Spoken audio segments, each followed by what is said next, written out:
pensando yo, pues nada más nos faltaba queso, que nos soltasen una vaca aquí ahora. ¿No nos faltaba?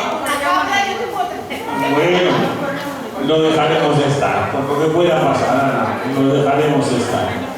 Bueno, ahora vamos a seguir con unas góticas de estilo con algunos de los alumnos de nuestra escuela.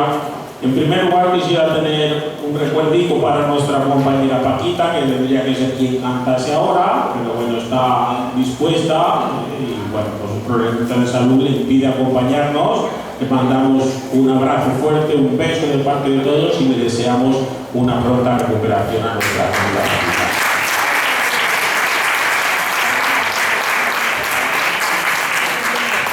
Y ya preparado en el escenario el más aristócrata de nuestros alumnos, que además hoy es su santo, mi querido Pedro, mi querido Peter Carrilero, Marqués de Mieres de Aragón. Un aplauso para él.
¿Es santo solo o es cumpleaños también? No, santo. Ah, santo solo, vale. Ya te vamos a cantar los cumpleaños feliz y todo.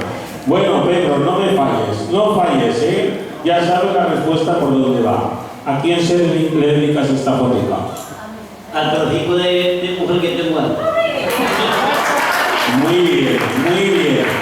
Una vez se le olvidó dedicársela a su maruja y estuvo un mes durmiendo en el sofá.